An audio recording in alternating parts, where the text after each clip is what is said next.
सभी बच्चों को नमस्कार। उम्मीद है आपने पीछे वाले 7 वीडियो में अध्याय नंबर 2 जो है विश्व जनसंख्या वितरण वृद्धि एवं घनत्व है उसको अच्छी तरह से समझा होगा। एकदम फ्री माइंड से उस चैप्टर को आपने पढ़ा। अब उस चैप्टर में से हमारी पाठ्य पुस्तक में से कौन कौन से सवाल हैं, अभ्यास प्रश्न कौन कौन से हैं, उसके ऊपर आप आज अपन फोकस करेंगे। तो एकदम कूल माइंड से हमने क्या पढ़ा उसका रिवीजन आज अपन करने वाले हैं। चलिए तो चालू करते हैं, शुरू करते हैं अपनी पाठ्य पुस्तक से संबंधित सवाल। हमारी पाठ्य पुस्तक का जो पहला सवाल है वो ऑप्शन वाला है। 4 ऑप्शन हमें दिए गए हैं, कौन सा ऑप्शन सही है या चारों में से कौन सा बेटर ऑप्शन है ये अपन को चुनना है। पहला क्वेश्चन है, निम्नलिखित में से किस महाद्वीप, यानी ध्यान रखना महाद्वीप बताना है, जिसमें जनसंख्या की जो वृद्धि है वो सर्वाधिक है। ये सर्वाधिक वाला बिंदु ध्यान में रखना। हमने पढ़ा था अनेक महाद्वीपों की जनसंख्या वृद्धि दर, तो आपने ऊपर ही ऊपर कहा था अफ्रीका लगभग 2.6, और ये भी कहा था अफ्रीका के कुछ देश ऐसे भी हैं जिनकी जनसंख्या वृद्धि जो है वो 3% से भी क्या है, अधिक है। उसके बाद हमने ओसेनिया देखा था, ओसेनिया के बाद में लैटिन अमेरिका, एशिया, उत्तरी अमेरिका, फिर लास्ट में कहा था यूरोप की जो जनसंख्या वृद्धि दर है वो सबसे कम है। तो यहाँ अगर देखें अफ्रीका, एशिया, दक्षिणी अमेरिका और उत्तरी अमेरिका, इनमें से सबसे ज़्यादा जनसंख्या वृद्धि दर जो है वो अफ्रीका महाद्वीप की है, यानी यहाँ जो आपका आंसर रहेगा वो है फर्स्ट, यानी अफ्रीका महाद्वीप। तो देखो हमने जो महाद्वीपों की जनसंख्या वृद्धि दर देखी थी उसमें पहला हमने अफ्रीका को देखा, दूसरा ओसेनिया की वृद्धि दर अधिक थी, तीसरा हमने लैटिन अमेरिका की बात की, चौथा हमने उत्तरी अमेरिका की बात की, 5वें नंबर पे हमने लास्ट में यूरोप देखा कि यूरोप जो है वहाँ की जनसंख्या लगभग स्थिर है, या ये कहें जनसंख्या की जो वृद्धि दर है वो सबसे कम है। हमारा जो दूसरा सवाल है, निम्नलिखित में से कौन सा एक विरल, ये ध्यान में रखना जो शब्द हमें पूछा जाता है उसी पे फोकस करना, विरल जनसंख्या वाला क्षेत्र और आगे नहीं है। इसमें से 3 क्षेत्र ऐसे हैं जिनकी जनसंख्या जो है कम है या वो प्रदेश कम जनसंख्या रखते हैं, और एक क्षेत्र ऐसा है जिसकी जनसंख्या जो है वो अधिक है। तो हमने चर्चा की थी कि जो क्षेत्र मानव और मानवीय अनुक्रियाओं के अनुकूल होते हैं, समतल भूमि होती है, मैदानी भूभाग है, जहाँ की मृदा जो है उपजाऊ है, वो क्षेत्र जो है अधिक सघन बसे हुए कौन कौन से क्षेत्रों की तुलना में, मरुस्थलीय क्षेत्रों की तुलना में, जिसमें आप अटाकामा ले सकते हो, सहारा मरुस्थल ले सकते हो और भी बहुत सारे मरुस्थल ले सकते हो। ऐसे हमने देखा था ध्रुवीय प्रदेश जो है जहाँ बर्फ जमी रहती है वहाँ पर भी लोगों का बसाव कम है, और आपने देखा था भूमध्य रेखा पर भी लोगों का बसाव कम है। जब हमने शुरुआत में देखा था तो भूमध्य रेखा से ऊपर अगर अपन जाएं तो 20 डिग्री से 60 डिग्री उत्तरी अक्षांशों तक पहुँचे तो वहाँ थोड़ी जनसंख्या जो है वो सघन होती जाती है। तो हमें ये देखना कि निम्नलिखित में से कौन सा एक विरल जनसंख्या वाला क्षेत्र नहीं है। विरल जनसंख्या वाले बाकी क्षेत्र हैं, एक ऐसा क्षेत्र ढूंढना है जो नहीं है। तो अटाकामा मरुस्थल है, यहाँ की जनसंख्या विरल है। भूमध्य रेखीय पेटी में सर्वाधिक सीधी किरणें पड़ती हैं, यानी उष्ण प्रदेश है ये, तो यहाँ भी जनसंख्या का जो है बसाव वो विरल है। दक्षिणी पूर्वी एशिया, यानी ये भारत और चाइना वाला जो इलाका है इधर वाला, तो ये तो सघन बसा हुआ है। ध्रुवीय प्रदेश जो है यहाँ भी जनसंख्या कम है। इसका मतलब ये हुआ अटाकामा में जनसंख्या कम है, भूमध्य रेखीय प्रदेशों में जनसंख्या कम है, ध्रुवीय प्रदेशों में जनसंख्या कम है, लेकिन दक्षिणी पूर्वी एशिया में जनसंख्या सघन है, ना कि विरल है। बाकी ये 3 जो है ये है विरल वाले और ये हो गया सघन वाला, तो इसका जो आंसर हो गया वो है ग।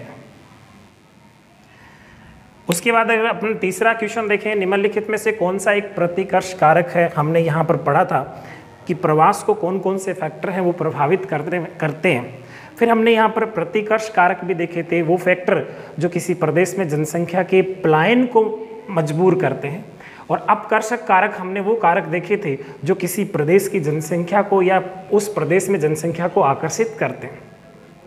तो इसमें पूछा कि निम्नलिखित में से कौन सा एक प्रतिकर्ष कारक है, यानी बाकी सभी प्रतिकर्ष हैं एक कारक ऐसा ढूंढना है जो प्रतिकर्ष नहीं है, जो जनसंख्या को बसने के लिए मजबूर नहीं करता, या ये कहें अपन बाकी कारक है वो जनसंख्या को पलायन के लिए मजबूर करेंगे, जबकि एक कारक जो है वो जनसंख्या को आकर्षित करेगा। जल अभाव, यानी जिस प्रदेशों में जल अभाव होगे वो प्रदेश छोड़कर लोग चले जाएंगे, यानी ये प्रतिकर्ष कारक है। बेरोजगारी हमने पढ़ा था, बेरोजगारी के कारण लोग गांवों से शहरों की तरफ पलायन करते हैं, ये भी प्रतिकर्ष कारक है। चिकित्सा एवं शैक्षिक सुविधाएं, ये ध्यान रखना, जिस प्रदेशों में चिकित्सा और शैक्षिक सुविधाएं अधिक होंगी वो प्रतिकर्ष कारक नहीं है बल्कि अपकर्ष कारक है। और महामारियां जिस प्रदेश में फैलेंगी लोग उस प्रदेश को छोड़कर अन्यत्र बसना चालू कर देते हैं। इसका मतलब ये प्रतिकर्ष कारक है, ये प्रतिकर्ष कारक है, ये प्रतिकर्ष कारक है, लेकिन ये जो कारक है चिकित्सा सुविधाएं और शैक्षिक सुविधाएं, ये जो कारक है ये प्रतिकर्ष नहीं बल्कि क्या है, अपकर्ष है। तो इस क्वेश्चन का आंसर ये रहेगा। अगला क्वेश्चन है, निम्नलिखित में से कौन सा एक तथ्य सही नहीं है? ध्यान रखना, जल्दबाजी नहीं करना, बाकी सभी तथ्य ठीक हैं लेकिन एक तथ्य ऐसा है जो बाकियों की तुलना में सही नहीं है। पहला लिखा हुआ इसमें जो पॉइंट है वो है विगत 500 वर्षों में मानव जनसंख्या 10 गुना से अधिक बढ़ी है। तो ये हमने नोट किया था कि मनुष्य की जनसंख्या विगत 500 वर्षों में अगर देखें, नज़र डालें तो लगभग 10 गुना से ज़्यादा वृद्धि दर्ज हुई है। ये कथन हमने नोट भी किया था। इसका मतलब ये सत्य है। 5 अरब से 6 अरब तक बढ़ने में जनसंख्या को 100 वर्ष लगे। 5 अरब से 6 अरब का मतलब है प्रति 1 अरब के परिवर्तन से। तो जब हमने पढ़ा था तो हमने कहा था 5 से 6 अरब जनसंख्या होने में लगभग 12 वर्ष लगे, लेकिन उससे पहले हमने देखे, दोनों में अंतर अगर देखें तो 1 अरब का है। तो सबसे पहले हमने ये भी नोट किया था कि 1 अरब जनसंख्या के परिवर्तन में 100 वर्ष लगे थे। तो कहीं ना कहीं ये फैक्टर भी एक बार अपन छोड़ते हैं, आगे वाला पढ़ते हैं। जननांकीय संक्रमण की प्रथम अवस्था में जनसंख्या वृद्धि उच्च होती है, ये बिंदु महत्वपूर्ण है।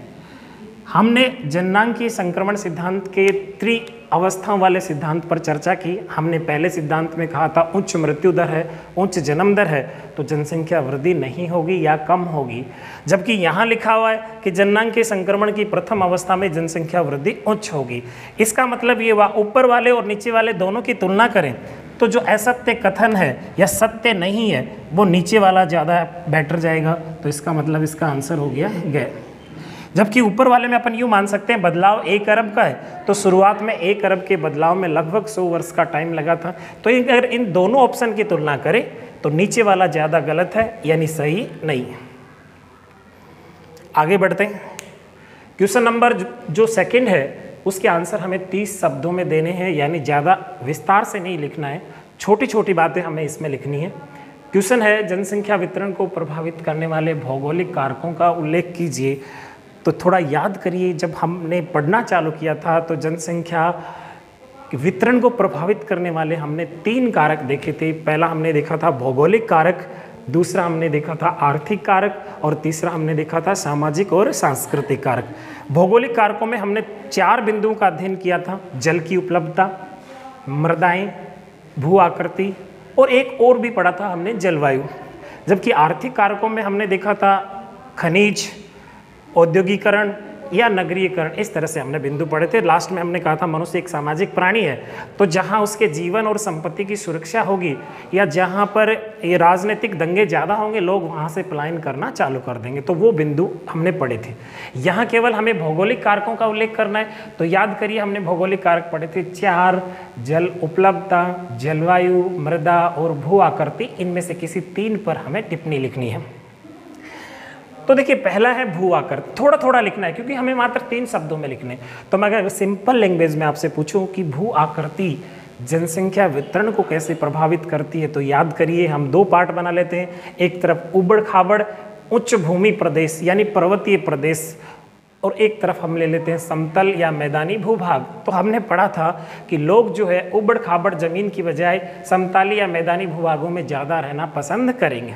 तो इसके नीचे अपन लिख सकते हैं लोग कम निवास करेंगे उबड़ खाबड़ और उच्च भूमि वाले प्रदेशों में, जबकि समतल और मैदानी भूभागों लोगों का निवास जो है अधिक रहेगा। यानी उबड़ खाबड़ भूमि या पर्वतीय प्रदेश जो है वो विरल बसे हुए होंगे, जबकि समतल मैदानी भूभाग जो हैं वो सघन बसे हुए होंगे। ये परिचर्चा हमने कर ली। अगला जो बिंदु है वो है जलवायु। तो देखिए हमने 2 पॉइंट पढ़े थे कि जो प्रदेश या जिस प्रदेश की जलवायु मानव और मानवीय क्रियाकलापों के अनुकूल होगी, लोग वहाँ बसना पसंद करेंगे। तो इसको भी अपन थोड़ा सा अगर लिखते हैं तो एक साइड अपन लिख सकते हैं विषम जलवायु, एक तरफ लिख सकते हैं सम जलवायु प्रदेश। तो जहाँ विषम जलवायु प्रदेश होंगे वहाँ जनसंख्या घनत्व है निम्न रहेगा, जबकि सम जलवायु प्रदेश जिसको शीतोष्णीय जलवायु प्रदेश कहें वहाँ लोगों का बसाव क्या मिलेगा, ज़्यादा। अगले बिंदु पर अगर अपन फोकस करें मृदा, तो यहाँ भी हमने कहा था जिस प्रदेश की मृदा जो है वो उपजाऊ होगी वो क्षेत्र कृषि कार्यों के लिए उन्नत होंगे और वहाँ जनसंख्या घनत्व उच्च मिलेगा, जबकि जिन प्रदेशों की भूमि बंजर होगी वहाँ कृषि कार्य कम होंगे और वहाँ का घनत्व क्या मिलेगा, निम्न। तो ये हमारी पाठ्य पुस्तक से हमने प्रश्न देखे, ये आप नोट करिए, इसके आगे अपन आगे देखते हैं।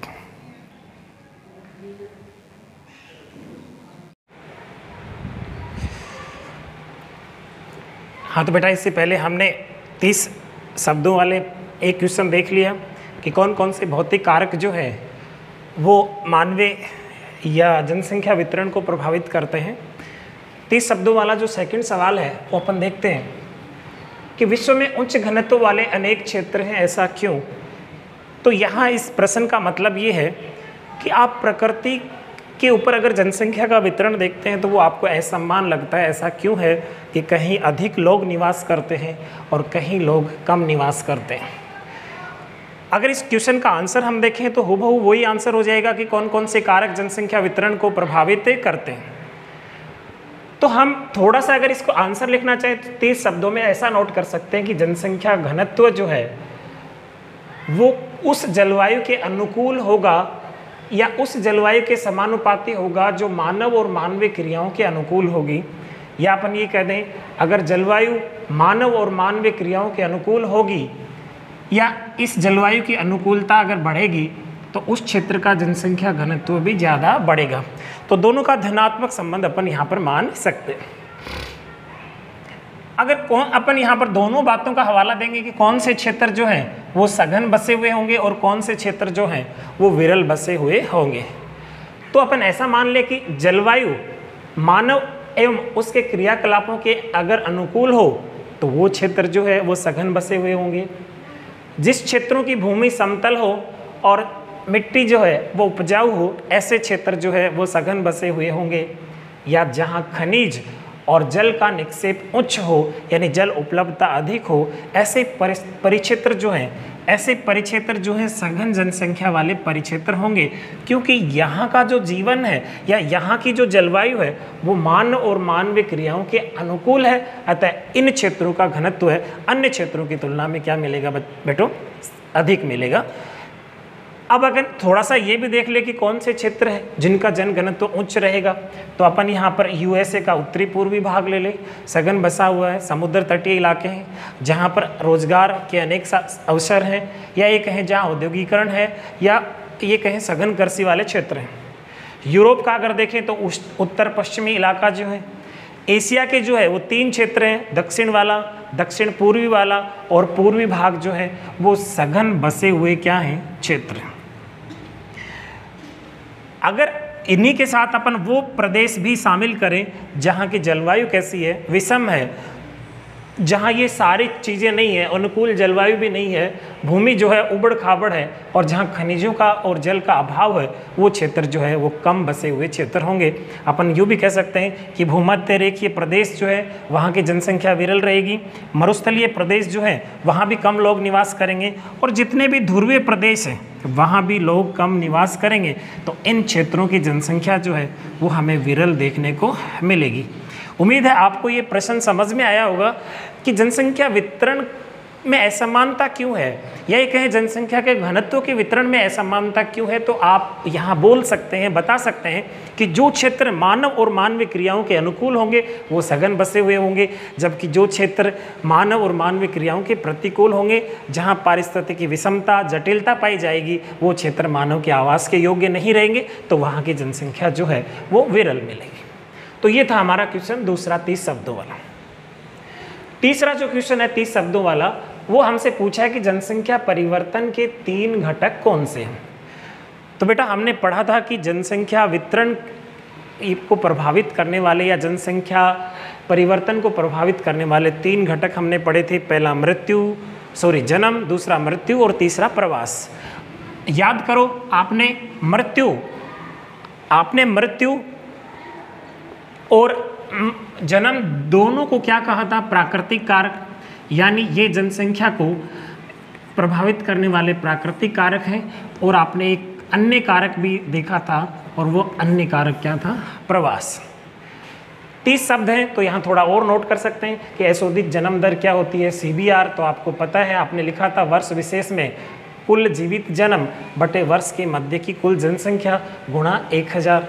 तो जिस प्रदेश की CBR क्या होगी? उच्च, उस प्रदेश की जनसंख्या का परिवर्तन भी क्या होगा? अधिक। फिर हमने असोदित मृत्यु दर पढ़ी थी, CDR। याद करो, CDR बराबर D/P × 1000। D क्या थी? वर्ष विशेष में मृतकों की संख्या, और P क्या थी? वर्ष के मध्य की जनसंख्या। तो अपन ये भी कह दें, यहाँ पर आपने जनसंख्या की जो प्राकृतिक वृद्धि है, जनसंख्या की प्राकृतिक वृद्धि जो है वो आपने देखी, जन्म माइनस मृत्यु, जन्म माइनस मृत्यु। तो ये दोनों कारक जो हैं वो जनसंख्या को प्रभावित करते हैं। तीसरा कारक, अगर प्रवास के बारे में अपन लिखना चाहें तो लिख सकते हैं, एक उत्प्रवास होता है, एक अप्रवास होता है। तो उत्प्रवास किसी भी क्षेत्र में लोगों के पलायन के लिए मजबूर करता है, जबकि अप्रवास किसी भी क्षेत्र में लोगों के जमाव को बढ़ाता है। तो ये 3 कारक आप इसमें नोट कर सकते हैं। जनसंख्या परिवर्तन के 3 घटक, जिसमें 2 प्राकृतिक घटक हैं, जन्म दर और मृत्यु दर, और तीसरा है प्रवास। इसके आगे वाले सवाल अपन देखते हैं।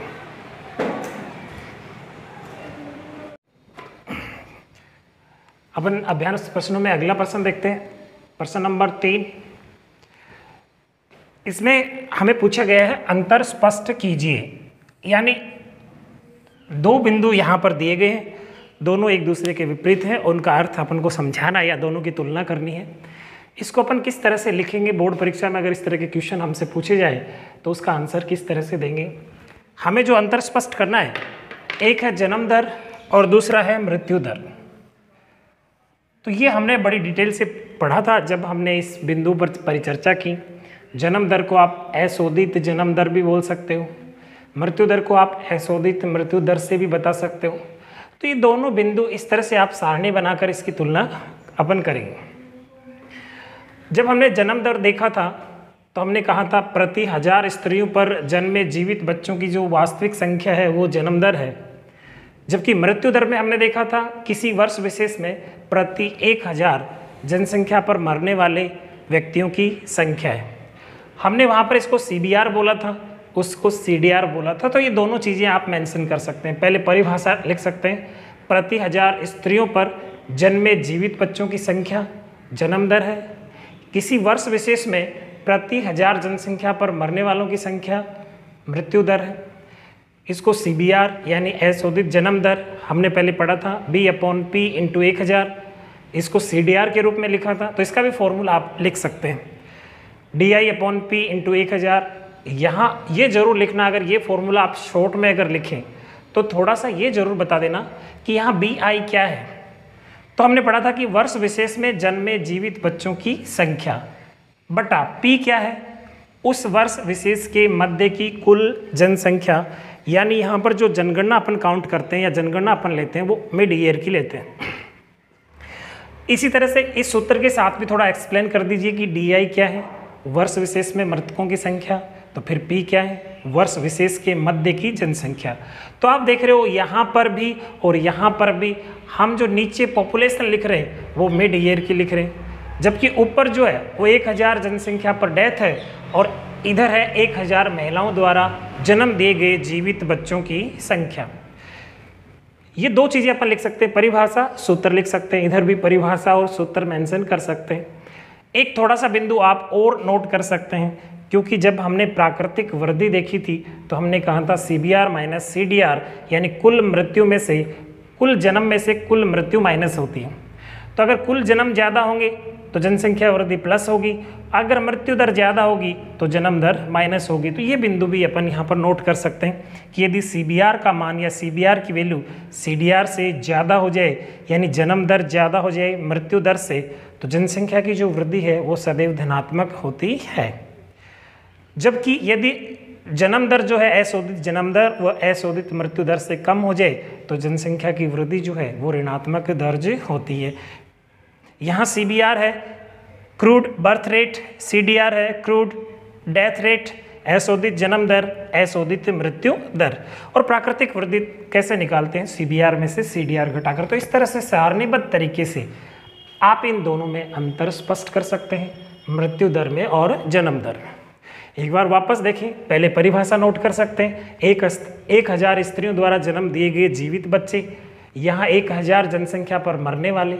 सूत्र लगा सकते हैं CBR बराबर BI/P इंटू 1000, CDR बराबर DI/P इंटू 1000। यहाँ BI है वर्ष विशेष में जन्मे जीवित बच्चे, यहाँ DI है वर्ष विशेष में मृतकों की संख्या। दोनों में ही P है उस वर्ष विशेष के मध्य की कुल जनसंख्या। जब जन्म दर ज़्यादा होगी वृद्धि धनात्मक होगी, और जब जन्म दर कम होगी तो वृद्धि ऋणात्मक होगी। तो इस तरह से जन्म दर और मृत्यु दर की आप अंतर स्पष्ट कर सकते हैं, तुलना कर सकते हैं। तो ये एक अभ्यास प्रश्न हमारे पाठ्य पुस्तक में है। अगला जो प्रश्न है, प्रवास के प्रतिकर्ष और अपकर्ष कारक। तो हमने पढ़ा था कि किसी भी प्रदेश की जनसंख्या वितरण जो है या जनसंख्या का जो फैलाव है उसके लिए 2 कारक उत्तरदायी हैं। एक कारक वो है जो किसी भी प्रदेश में लोगों को आकर्षित करते हैं, और एक कारक वो है जो किसी भी प्रदेश से लोगों के पलायन को बढ़ाते हैं या पलायन हेतु मजबूर करते हैं। तो अपन इसको थोड़ा को इन दोनों को अपन एक सारणीबद्ध तरीके से भी लिख सकते हैं और अलग अलग भी लिख सकते हैं। तो जैसे मान लीजिए हमने पहले प्रतिकर्ष को ही समझाना है, आप सारणी बना के लिख सकते हैं। प्रतिकर्ष कारक का मतलब हो गया ये कारक लोगों को स्थान छोड़ने हेतु मजबूर करते हैं, यानी ऐसी परिस्थितियां जो लोगों को वो स्थान छोड़ने के लिए बाध्य करती हैं, यानी ये पलायन को बढ़ाते हैं। ये कैसे? अगर लोग स्थान छोड़ेंगे तो वहाँ की जनसंख्या कम हो जाएगी, यानी प्रतिकर्ष कारक जनसंख्या को कम कर देते हैं। या ये कहें उत्प्रवास के लिए जिम्मेदार हैं, लोगों के उस स्थान को छोड़ने के लिए बाध्य करते हैं कारक। इसमें भी आप एग्जाम्पल लिख सकते हो, जैसे किसी भी प्रदेश की अगर बेरोजगारी अधिक है, निम्न जीवन यापन की दशाएं हैं, प्रतिकूल जलवायु है, वहाँ प्राकृतिक आपदाएं ज़्यादा होती हैं और महामारियाँ फैलती हैं, जल का भी अभाव है और उबड़ खाबड़ उच्च भूमि है, पर्वतीय प्रदेश है, तो लोग ऐसे स्थानों को छोड़कर अन्यत्र चले जाते हैं। यानी ये जो सारे कारक हैं ये आप प्रतिकर्ष कारक में लिख सकते हैं। प्रतिकर्ष कारक को अगर अपना ऑपोजिट कर दें कि वे कारक जो लोगों के आप्रवास का कारण बनते हैं, यानी लोगों को किसी भी प्रदेश में आकर बसने के लिए बाध्य करते हैं, वो सारे कारक अपकर्ष कारक हैं। यानी किसी प्रदेश की ओर लोगों के बसाव को प्रेरित करने वाले कारक हैं, अपकर्षक कारक हैं, यानी ऐसे कारक जिनको देखकर लोग वहाँ बसने की इच्छा रखते हैं। इसमें आप ये भी कह सकते हो बेहतर रोजगार के अवसर जो हैं वो अपकर्षक कारक हैं। जीवन यापन की जो उच्च दशाएं हैं वो भी लोगों को प्रेरित करती हैं। जिस क्षेत्र में शांति, सुरक्षा, राजनीतिक अशांति नहीं है वो क्षेत्र भी जनसंख्या घनत्व की दृष्टि से सघन होंगे। जहाँ की जलवायु अनुकूल होगी लोग वहाँ ज़्यादा रहना पसंद करेंगे। तो ये जो आपने कारक लिखा, समतल उपजाऊ भूमि है, उच्च जल की उपलब्धता वाले क्षेत्र हैं, तो ये सारे वो बिंदु हैं जो किसी भी प्रदेश में आप्रवास को बढ़ाते हैं, यानी उस प्रदेश के प्रति लोगों को आकर्षित करते हैं। जबकि ऊपर हमने देखा प्रतिकर्ष कारक, यानी ऐसे कारक जो किसी भी व्यक्ति को वो प्रदेश छोड़ने के लिए मजबूर करते हैं। तो ये 2 सवाल हमारे पाठ्यपुस्तक में है, अंतर स्पष्ट कीजिए, एक जन्म दर वाला, एक मृत्यु दर वाला, उधर एक प्रतिकर्ष कारक और एक अपकर्ष कारक। इस तरह से तुलनात्मक आप इसका आंसर दे सकते हैं। इसके आगे वाले दोनों जो बड़े क्वेश्चन हैं, वर्णनात्मक क्वेश्चन हैं, जिनका जो अपन वर्णन करना है वो 150 शब्दों से अधिक में करना है, उनको अगले वीडियो में देखते हैं। तब तक के लिए पढ़ते रहिए। जय हिंद।